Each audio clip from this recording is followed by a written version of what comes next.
Hello friends, कैसे हैं आप सब। आशा करती हूँ आपकी तैयारी बहुत अच्छी चल रही होगी। आज के वीडियो में बात कर लेते हैं टाइप ऑफ मसल्स के बारे में। तो मैं अपने नोट्स लेके आई हूँ, आप भी इसी तरह से लिखिएगा। ये नोट्स दोनों के हिसाब से है, या तो आपने मल्टीपल चॉइस क्वेश्चन में करना हो तो भी इसमें मैंने पॉइंट्स के हिसाब से दिए हैं, और इससे यहाँ से आपके बहुत सारे मसल से रिलेटेड मल्टीपल चॉइस क्वेश्चन बन जाएंगे। और अगर डिटेल में लिखना हो, ब्रीफ एंड अकाउंट जैसे क्वेश्चन आता है टाइप ऑफ मसल्स पे 100 वर्ड्स या 150 वर्ड्स, तो भी आप लिख सकते हैं। और इसी तरह से लिखिएगा जैसे इस तरह से लिखा हुआ। इसी तरह से कलर्स में डायग्राम भी ड्रॉ करिएगा, ठीक है। तो जितने जूलॉजी वाले हैं दे नो कि डायग्राम जो है बहुत अच्छे से मल्टीपल कलर में ड्रॉ करना चाहिए, राइट। तो बार बार ये बात मैं बताती हूँ कि नॉमेनक्लेचर करने में आसानी होती है और आपको टाइम सेव होता है during exam writing during writing in the exam.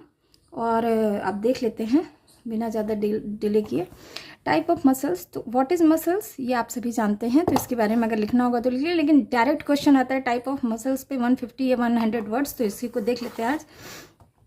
सबसे पहले मसल्स, सीधा आप इसको पार्टीशन कर दीजिए, skeletal, cardiac and smooth, right. Skeletal muscles functionally voluntary, skeletal muscle functionally voluntary यानी आपकी इच्छा से ही फंक्शन करेगा। Cardiac muscles and smooth muscles, ठीक। तब देखिए यहाँ मैंने कैसे लिखा है, इतनी सी में आपने सारी बातें यहाँ पे बता दी। सबसे पहले स्ट्राइएटेड मसल्स और स्ट्रिप्ड मसल्स, ठीक है। स्ट्राइएटेड मसल्स और stripped muscles and functionally involuntary कौन है, cardiac and smooth muscles are functionally involuntary, मतलब अपने हिसाब से हार्ट बीट खो रहा है और पेरिस्टाल्टिक मूवमेंट हो गया अंदर, या ये न्यूरोट्रांसमिशन हो गया, ठीक है। या आपका पीछे का वर्टिब्रल कॉलम में जो सारी चीज़ें होती हैं, जैसे कि अगर हम सोए हैं और अचानक से कान में कुछ चला जाता है तो भी हमारा हाथ ऊपर उधर जाता है और हम उसको कुछ कुछ हटाने लगते हैं, ठीक है। तो जो जहाँ भी स्मूथ मसल्स हैं वो और कार्डियक मसल्स हैं, दे आर फंक्शनली इनवॉलंटरी, ठीक है। अच्छा, ये देखिए मैंने रेड कलर में कर दिया है इसको, तो आप भी इसी तरह करिएगा। Skeletal muscles and cardiac muscles are structurally similar, right. Cardiac muscles and smooth muscles are functionally similar, right. Smooth muscles non striped होते हैं या अनस्ट्राइप्ड होते हैं। स्मूथ मसल्स में धारियां नहीं होती हैं, तो इसलिए हम कह देते हैं नॉन स्ट्राइप्ड या unstriped, right. Cardiac and smooth muscles functionally similar होते हैं। Skeletal and cardiac muscles structurally similar होते हैं। तो ध्यान दीजिएगा, फंक्शनली सिमिलर होते हैं कार्डियक एंड स्मूथ मसल्स, लेकिन स्ट्रक्चरली सिमिलर होते हैं skeletal and cardiac muscles, right. Skeletal and cardiac striated muscles होते हैं या स्ट्रिप्ड मसल्स होते हैं, यानी इसमें धारियां होती हैं, इसलिए इसको कह देते हैं स्ट्रिप्ड मसल्स या स्ट्राइएटेड मसल्स, ठीक है। कार्डियक एंड स्मूथ, या आप जान गए फंक्शनली इनवॉलंटरी। तो ये सारा इस तरह से आप इसको लिखिएगा।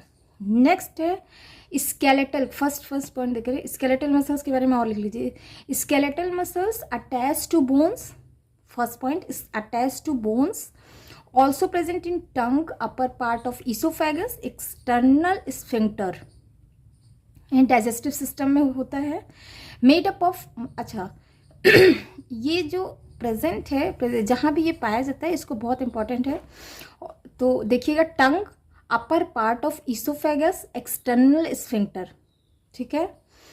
Made up of muscle cells और muscle fibre, made up of muscle cells और मसल फाइबर, मतलब skeletal muscles is also made up of skeletal cells और मसल फाइबर, ठीक है। तो इसी सेल को यानी बेसिक स्ट्रक्चर को ही हम मसल फाइबर कह देते हैं। Muscle fibre is 10 to 100 micrometre in diameter. तो अगर लेंथ या इसके साइज की बात की जाए तो 10 to 100 माइक्रोमीटर होता है इसका डायमीटर, ठीक है। तो एक तो सबसे पहली बात, ये मसल्स कहाँ से अटैच होती है, इसलिए इसका नाम हम कह देते हैं स्केलेटल मसल्स, क्योंकि it is attach to the bones, that's why we called it skeletal muscles. Also present in tongue, upper part of oesophagus बहुत इंपॉर्टेंट है, एंड एक्सटर्नल स्फिंक्टर, ठीक है। आप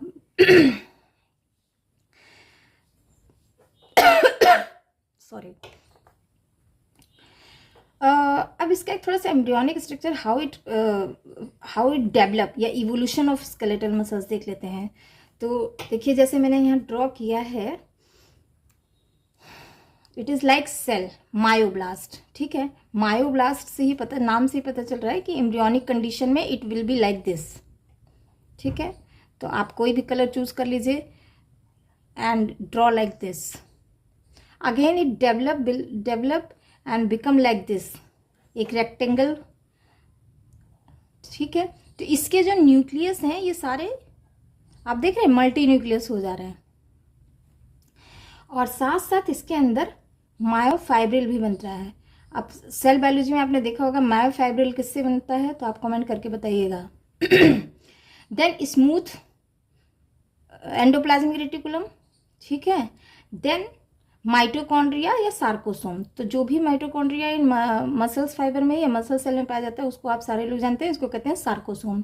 अच्छा, ये जो आउटर लेयर है that is endomysium and internal layer is sarcolemma, ठीक है। तो एक तो बेसिकली ये मायोफाइब्रिल बनेगा, ठीक है, सार्कोप्लाज्मिक रेटिकुलम बनेगा एंड माइटोकॉन्ड्रिया या सार्कोसोम बनेगा। तो जो भी मसल फाइबर के अंदर माइटोकॉन्ड्रिया होगा दैट इज एंडोप्लाज्मिक रेटिकुलम होगा, that is called sarcosomal reticulum and the mitochondria is sarcosome, right. तो इसको कह देते हैं हम मसल फाइबर। तो at this stage we call it muscle fibre. अच्छा, again it developed and many muscle fibre becomes fasciculi. Many muscles fibre एक साथ इकट्ठा हो जाता है। तो अभी तक इसके स्ट्रक्चर के आउटर लेयर को हम कह देते थे endomysium and sarcolemma. Now we will have another one outer layer that encloses all these या multiple muscle fiber, and this layer is called perimysium.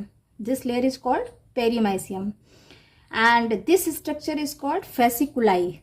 So remember this structure is called fasciculi. Again, अगर एक मोटा मोटा general picture draw करना हो तो आप एक बोन बना लीजिए। यहाँ पे एक रेड कलर से, मसल्स यूजुअली हम रेड कलर से ही ड्रॉ करते हैं क्योंकि ये जो है थोड़ा सा इसमें बहुत सारे ब्लड वेसल्स होते हैं, तो यूजुअली ये रेडिश दिखता है, ठीक है। तो इसलिए हम रेड कलर से ही ड्रॉ कर देते हैं। And it attaches to the bone through tendon, ठीक है। It attaches to the bone through tendon. Many of you अगर पूछा जाता है तो आप लोग ये गलत बताते हैं। टेंडोन क्या है एंड कोलेजन फाइबर क्या है एंड मसल्स क्या है, ठीक है। तो जो बोन मसल से अटैच होगा तो एक स्ट्रक्चर या कोलेजन फाइबर होता है जिसको कह देते हैं हम टेंडोन। तो ये याद रखिएगा, where is tendon found, tendon is here. तो एक ये मोटा मोटा स्ट्रक्चर समझ आ गया। Myoblast, then it become muscle fiber, then it become fasciculi and then it become muscles, right। तो एक आउटलाइन इससे समझ में आ गया होगा। नेक्स्ट देख लेते हैं मसल फाइबर। अब जैसे आपने मायोब्लास्ट की बात कर दी, नेक्स्ट पॉइंट लिख लीजिए। Muscle fibre contain several 100 to several thousand myofibrils of 1 to 2 micrometre in diameter, ठीक है। अब ये याद रखिएगा कितने कितने माइक्रोमीटर का डायमीटर, देखिए बढ़ता जाएगा। Then many muscle fibre 20 to 100 group together to form muscles fasciculi. कितने होंगे? लेस देन 20 नहीं होगा, हमेशा मोर देन 20 होगा, ठीक है। तो एटलीस्ट 20 to 100 होगा जो आपस में ग्रुप करके क्या बनाता है, muscle fasciculi. Again many muscle fasciculi grouped form muscles जो कवर्ड विथ एपीमाइसियम। क्या होता है? एपीमाइसियम। तो मसल्स के आउटर लेयर को हम कहते हैं एपीमाइसियम, जबकि जनरली सेलुलर सेल के आउटर लेयर को हम क्या कहते हैं? एपिथीलियम, ठीक है। अच्छा, एक अगर जनरल बात की जाए कि ऊपर ऊपर से जब हम माइटोकॉन्ड्रिया के अंदर देखते हैं तो कैसा वो विजिबल होता है, यानी सिंपल माइक्रो इलेक्ट्रॉन माइक्रोस्कोप की मैं बात नहीं कर रही हूँ, सिंपल माइक्रोस्कोप में दिखते हैं तो हमको एक ऐसे मोटा मोटा स्ट्रक्चर दिखता है। तो ये देख रहे हैं स्ट्रिप्ड बन रहा है, एक दिखता है कुछ लाइट बैंड, तो मैंने एक थोड़ा सा ड्रॉ कर दिया है डार्क बैंड। तो आपको एग्जाम में इतना सजाने वजाने का टाइम रहता नहीं है, तो आप इसी तरह से ड्रॉ करिएगा एक डिफरेंट कलर से। लाइट बैंड को हम आई बैंड भी कह देते हैं, डार्क बैंड को ए बैंड कह देते हैं। इसको कहते हैं एन आइसोट्रॉपिक, इसको कहते हैं आइसोट्रॉपिक। लाइट बैंड मतलब आइसोट्रॉपिक यानी सेम जैसा, डार्क बैंड को एन आइसोट्रॉपिक या A band, I band and A band.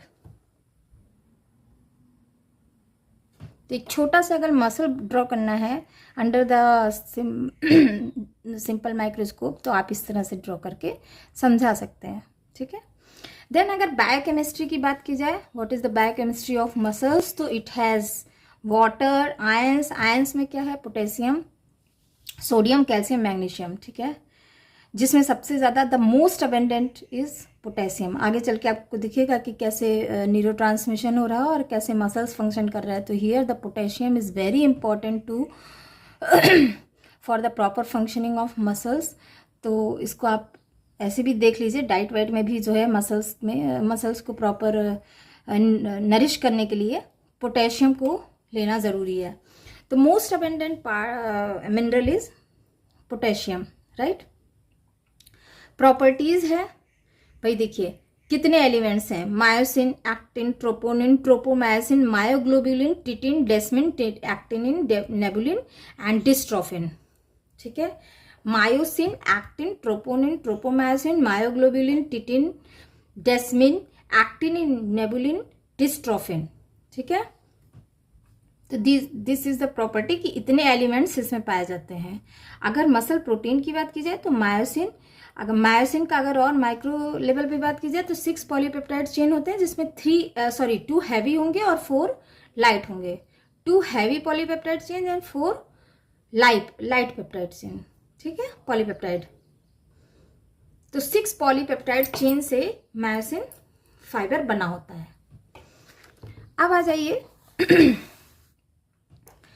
अगर इस पॉलीपेप्टाइड को थोड़ा सा और एनलार्ज करके समझें तो कुछ इस तरह से बना होता है। तो इसी तरह से आप ड्रॉ कर लीजिएगा अपनी कॉपी में, स्क्रीनशॉट ले लीजिए। अभी देखिए इसमें ना, ये देखिए इसके चारों तरफ भी छोटे छोटे छोटे मैंने ब्लू कलर से बनाए हुए हैं, ठीक है। तो ये जो छोटे छोटे ये वेव शेप में बने हुए हैं that is the L chain, और ये जो सर्कल में मैंने बनाया हुआ है that is the globular head, that is the globular head. ये ट्विस्टेड होते हैं। Again it has myosin ATPase enzyme, it carries myosin ATPase enzyme। देखिए इतना डिटेल आप लिखते हैं, then examiner will get to know कि you have studied all these things, you have knowledge about these things, and इससे ज़्यादा नहीं आएगा। तो अगर बात की जाए कि मायोसिन ATPase एंजाइम कहाँ पे है, तो आप ये देखिए इस पोर्शन में होता है मायोसिन ATPase, राइट। और ये जो आउटर लेयर में जो मैंने ड्रॉ किया है that is the L chain, और ये जो इसका नीचे वाला पोर्शन आ जाएगा ट्विस्टेड है that is the H chain, that is the H chain. तो जो ये 6 पॉलीपेप्टाइड है ये कुछ इस तरह से अरेंज होते हैं, ठीक है। 4 light chain and 2 heavy chain. तो 2 heavy chain they are twisted around each other. In the presence of trypsin enzyme, they break out, and break होने के बाद ये बनाते हैं एक हैवी मीजोमायोसिन एंड एक बनाते हैं लाइट मीजोमायोसिन। हैवी मीजोमायोसिन में ही ये एल चेन कैरी होता है, तो आप इसको भी ड्रॉ कर सकते हैं। In the presence of troponin and tropomyosin, ठीक है। रेगुलेटिंग प्रोटीन है या इसको कहते हैं relaxing protein, which block binding site of actin. ये भी समझ में आएगा आगे चल के जब मसल्स फंक्शन डिस्कस करेंगे ना तो समझ आएगा। तो जो एक्टिन एंजाइम है वो ना यहाँ पे इसको डिस्टर्ब कर पाए, इसके लिए ये रेगुलेटिंग एंजाइम या रिलैक्सिंग प्रोटीन होता है। कौन? ट्रोपोनिन या ट्रोपोमायसिन, ठीक है। अब अगर ट्रोपोनिन का थोड़ा सा इन डेप्थ स्टडी किया जाए तो it has 3 sub unit, troponin T, troponin I, troponin C. Troponin T bind with tropomyosin, troponin T इसीलिए इसको टी बोल दिया, troponin T bind with tropomyosin. Troponin I से inhibit binding of myosin actin, ठीक है। ट्रोपोनिन सी का क्या function है, सी से यानी calcium, binds with calcium ion, troponin C binds with calcium ion. तो ये जो तीनों सब यूनिट है इसके फंक्शन है, troponin bind with tropomyosin, troponin I inhibit, troponin C binds with calcium. तो इसी तरह से लिखिएगा। देन एक आपका आ जाता है मायोग्लोबुलिन। जाहिर सी बात है, समझ में आ गया होगा कि मसल्स में जो ऑक्सीजन स्टोरिंग प्रोटीन होता है दैट इज कॉल्ड मायोग्लोबुलिन। चूंकि मसल्स में इसलिए हम मायोग्लोबुलिन कह देते हैं। अगेन एक प्रोटीन है titin. Titin is the heaviest protein and it connect M line with Z line. अब M line and Z line अभी आगे मैं बताऊंगी what is the M line and Z line. Next है actinin, connect actin with Z line. Actin क्या करता है, it connect actin with Z line. Next आपने पीछे पढ़ा था डेस्मिन। डेस्मिन क्या करता है, it connect sarcolemma with Z line. क्या करता है, सार्कोलिमा विथ जेड लाइन, ठीक है। डिस्ट्रोफिन क्या करता है, it connect actin with sarcolemma. Dystrophin will connect, function of the dystrophin is to connect actin with sarcolemma. ध्यान से सुनिएगा ये सारे फंक्शंस और इसी तरह से लिखिएगा। देन आता है एक्टिन। एक्टिन हैज 2 फॉर्म्स, एक तो मोनोमेरिक फॉर्म होगा, मोनोमेरिक जी एक्टिन, ये ग्लोबुलर प्रोटीन है। एंड देन है पॉलीमेरिक एफ एक्टिन, ये फाइब्रस है। तो उसी हिसाब से इसका नोमेनक्लेचर कर दिया है, चूंकि ये फाइब्रस इसे एफ एक्टिन बोल देते हैं एंड ये ग्लोबुलर प्रोटीन है तो इसको हम जी एक्टिन बोल देते हैं, ठीक है। तो actin has 2 form, monomeric and polymeric.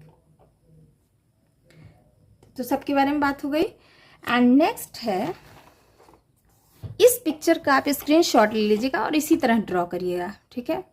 देखिए मैंने क्या किया, जो मैं लिखते जाती हूँ उसी पेन से पिक्चर ड्रॉ करने लग जाती हूँ, ठीक है। और यही होना भी चाहिए क्योंकि एग्जाम में आप जितना ज़्यादा से ज़्यादा इंफॉर्मेशन दे पाएंगे बनस्पत इसको सजाने संवारने के तो ज़्यादा बेटर रहेगा। तो देखिए मैंने ब्लू और ग्रीन और रेड यूज किया है। तो अगर मसल की बात की जाए इस मसल फाइबर की तो कुछ इस तरह अरेंज होते हैं, ब्लू, ठीक है। और इस ब्लू पे देखिए ये ग्रीन से कुछ ये सब चीज़ें हो रही हैं, ट्रायंगुलर इस तरह वेव बन रही हैं, ठीक है। तो इस तरह आप बना दीजिएगा। और ये जो चीज़ें हैं ना ग्रीन कलर की, this is the actin protein, ठीक है। अच्छा, अब एक्टिन प्रोटीन के ऊपर भी छोटे छोटे ग्रेन्स टाइप के हैं, दैट इज द ट्रोपोनिन, ठीक है। अच्छा, बीच में आइए, मसल्स के लिए एम लाइन बनेगा तो ये लंबे लंबे मसल फाइबर होते हैं, अरे फाइब्रिल होते हैं। और एक जगह पे ये देखिए इस तरह से मैंने ड्रॉ कर दिया है क्योंकि ये अटैच्ड होते हैं, एक मसल फाइब्रिल सबको अटैच कर देता है। तो आप देख रहे होंगे अगर हम इसको एल लाइन मानते हैं, मतलब एक दूसरा मसल फाइबर शुरू हो रहा है, यहाँ से एक दूसरा मसल फाइबर शुरू हो रहा है, यहाँ से एक दूसरा मसल फाइबर शुरू हो रहा है, यहाँ से एक दूसरा मसल फाइबर शुरू हो रहा है, ठीक है। तो अगर हम सिर्फ एक मसल फाइबर को समझें तो यहाँ से लेके और यहाँ तक, यानी जहाँ से ये रेड फाइब्रिल शुरू हुआ है उसके पहले तक, that is the L band यानी light band, that is the L band यानी लाइट बैंड। और जो रेड के साथ है शुरू होके मसल फाइब्रिल से, this muscle fibril end is here, तो यहाँ से end where it ended here it is the dark band, it is the dark band, ठीक है। अच्छा, अब ये जो देखो जिग जैग सा बना रहा है इसलिए हम इसको कह देते हैं जेड लाइन, ठीक है। This is the Z line. अच्छा, अब यहां से मतलब जेड लाइन के एंड से शुरू हो रहा है, जेड लाइन के एंड से शुरू होकर नेक्स्ट जेड लाइन के शुरुआत तक जहां से शुरू हो रहा है, यहां से शुरू हो गया यहां तक, इसको कहते हैं सार्कोमियर, क्या कहते हैं, सार्कोमियर। अब समझ लीजिए, this is the H zone, this is the H zone, this is the L band, this is the M line, muscle line, this is the thick filament, this is the troponin, this is the tropomyosin, this is the thick filament, this is the middle line या Hansen's line, this is the actin, actin protein green वाला। अगर muscles की बात करें कि इसमें से कितने एरिया को हम मसल्स बताते हैं स्टैंडर्ड, तो आई बाई 2 यानी half I plus full A plus half I, half I plus full A plus half I, ठीक है, यानी मसल्स। तो अभी देखिए, यहाँ से लेके यहाँ तक सार्कोमियर, यहाँ से लेके यहाँ से एच जोन, यहाँ से लेके यहाँ तक डार्क बैंड, यहाँ से लाइट बैंड, और ये जो बीच वाली लाइन है बहुत इंपॉर्टेंट है, कई बार पूछता है, ध्यान रखिएगा। एक हैंसेंस नोड भी होता है, तो वो दूसरी जगह होता है, एम्ब्रियोनिक स्टेज में होता है। अभी यहाँ हैंसेंस लाइन है, हैंसेंस लाइन या मिडिल लाइन, इसको कह देते हैं थिक फिलामेंट, इसको कह देते हैं जेड लाइन, इसको कह देते हैं एक्टिन, और ये पूरा इस पूरे स्ट्रक्चर को कह देते हैं ultra structure of skeletal muscle fibre. तो अगर स्केलेटल मसल्स फाइबर को ड्रॉ करना हो, उसका अल्ट्रा स्ट्रक्चर समझना हो, तो इसी तरह ड्रॉ कर लीजिएगा, ठीक है। तो इसे देखिए, आप पिक्चर में इस बात को समझा दिए हैं, तो अगर आपके पास टाइम है तो इसी को आप डिटेल में लिख सकते हैं, अदरवाइज आगे बढ़ते हैं। मसल्स, स्मूथ मसल्स की बात कर लेते हैं। स्मूथ मसल्स कहाँ कहाँ है, wall of alimentary canal, gall bladder यानी पेरिस्टाल्टिक मूवमेंट वगैरह स्मूथ मसल से होता है, ठीक है। Gall bladder, respiratory tract, uterus, urinary bladder and blood vessels, all these made from the smooth muscles, ठीक है। सबसे इंपॉर्टेंट चीज, द एब्सेंस ऑफ स्ट्राइएशंस, इसमें स्ट्रिप्स नहीं होते। तो अगर एक जनरल स्मूथ मसल ड्रॉ करना है तो कुछ इस तरह से दिखेगा, ऐसे। थोड़ा और इन डेप्थ समझे या और अपने माइक्रोस्कोप को और जूम किया तो इस तरह से दिखेगा। तो रेड कलर से फाइब्रिल दिख रहे हैं, myosin filament, and green colour से एक्टिन फिलामेंट। अच्छा, एक्टिन फिलामेंट एक डेंस बॉडी से अटैच्ड है। एक्टिन फिलामेंट देखिए डेंस बॉडी से अटैच्ड है, तो इसको कह देते हैं हम डेंस बॉडीज। और बाहर का तो आपको पता ही है, पेरीमाइसिन कहते हैं, ठीक है। The outer layer of the muscles fiber is called perimysium. तो these fibers are shorter, thin, spindle shaped. किस शेप में है ये, this is the spindle shape, ठीक है, कोनिकल है ना आगे पीछे, स्पिंडल शेप्ड, अनब्रांच्ड है, यूनिन्यूक्लिएटेड है, ठीक है। ये देख रहे हैं, this is the nucleus, this is the nucleus,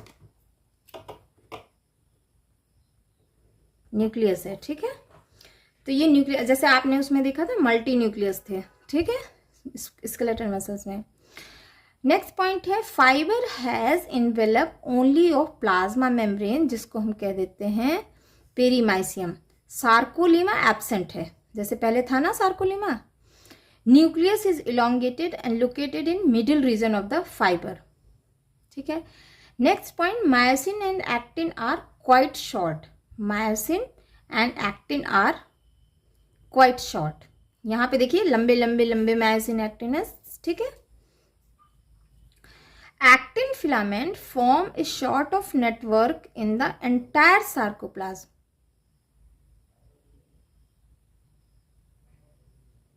Actin filament form a sort of network in the entire sarcoplasm and are always attached to the certain small and spherical bodies, जिसे हम कह देते हैं dense bodies. तो this is the मोटा मोटा structure of the smooth muscles, ठीक है।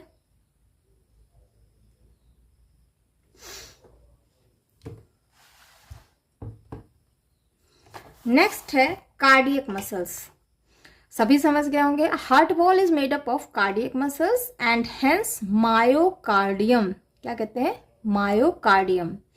Structurally, these muscles resemble striatus muscle but functionally involuntary like smooth muscles. Striated तो होता है लेकिन अपने आप से हार्ट बीट होती है, हम बताते थोड़े ना है कि हार्ट बीट रुक जाए या चलने लगे। अच्छा, एक जनरल स्ट्रक्चर देखो तो कुछ इस तरह से दिखता है, ठीक है। बीच बीच में ये आपको क्या दिख रहा है, न्यूक्लियाई इन। अच्छा, ये space, this space is called intercalary disc and the outer layer is called sarcolemma, ठीक है। तो इस तरह से आप ड्रॉ कर लीजिएगा कार्डियक मसल्स को। Comparatively shorter and thicker, cylindrical होंगे जैसे वो पहले वाला स्पेंडल था, ठीक है। Mostly uninucleate covered with sarcolemma. अच्छा, पहले आपने देखा था सार्कोलीमा एब्सेंट था, पेरीमाइसियम था, ठीक है। देन आता है muscle fibre are joint end to end in a series forming longer multi cellular fibres, ठीक है। These joints always correspond to the Z line. तो आपने जैसे अल्ट्रा स्ट्रक्चर ड्रॉ किया था ना, that is the Z line. तो Z line यहाँ भी लगभग होती है, उसी तरह बनाती है। तो ये जो फाइबर्स है ना, ये मल्टी सेलुलर फाइबर्स हो जाते हैं, और ये जो जॉइंट्स होते हैं वो जनरली जेड लाइन जैसे दिखते हैं। These fiber to fiber joints are thus very prominent and strong, called intercalated disc. देखिए, these are intercalary disc, ठीक है, these are intercalary disc. Heart is composed of 3 cardiac muscles: atrial muscles, ventricular muscles, self-excitatory muscles and conducting muscles, ठीक है। atrial muscles, ventricular muscles, self-excitatory or conducting muscles. So that is all about the cardiac muscles, and I think that is more than enough about the type of muscles. तो अगर 150 words में आता है तो भी लिख सकते हैं। और जो ये सारा ये अल्ट्रा स्ट्रक्चर ऑफ मसल्स बहुत इंपॉर्टेंट है, इसको आप जरूर ड्रॉ करिएगा और समझ लीजिएगा कहाँ है क्या चीज़, ठीक है। तो that is all about today's discussion. Thanks for listening, bye bye.